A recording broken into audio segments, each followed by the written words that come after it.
จะให้เบิ่งบรรยากาศเดี๋ยวพี่น้องเนาะวันนี้มาสัมภาษณ์ลูกค้าเอาลูกค้ามาสัมภาษณ์กับสิประมาณนี้เนาะผู้บ่าวเฮาก็ได้เนาะคนจะเป็นหลวงจะเป็นลายพี่น้องวันนี้คนลายแห้งพี่น้องบอลเฮ็ดพาสปอร์ตเด้อพี่น้องเนาะตอนนี้โอ้ยจะเป็นคนลายอันนี้กับผู้สาวบอลนี้มาเราจะมางามแต่ผู้สาวบ้าแต่บ้านเด้อเนี่ย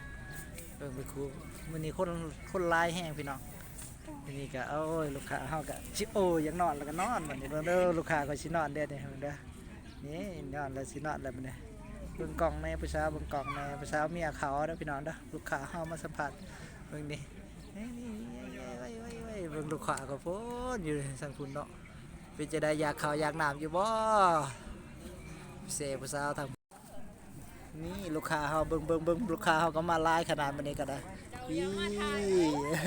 เบิ่งแต่ละคู่ละคนเด้อลูกค้าของเฮามาหลายขนาดพี่น้องบัดนี้สิได้กินข้าวกินน้ำอยู่บ่นี่คำพี่แต่ผู้บ่าวได้พี่น้องเด้อ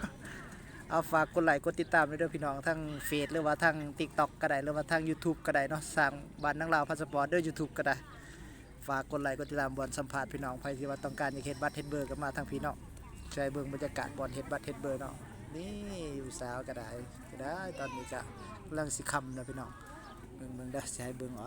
ทุกคนเป็นหลวงเป็นลายพี่น้อง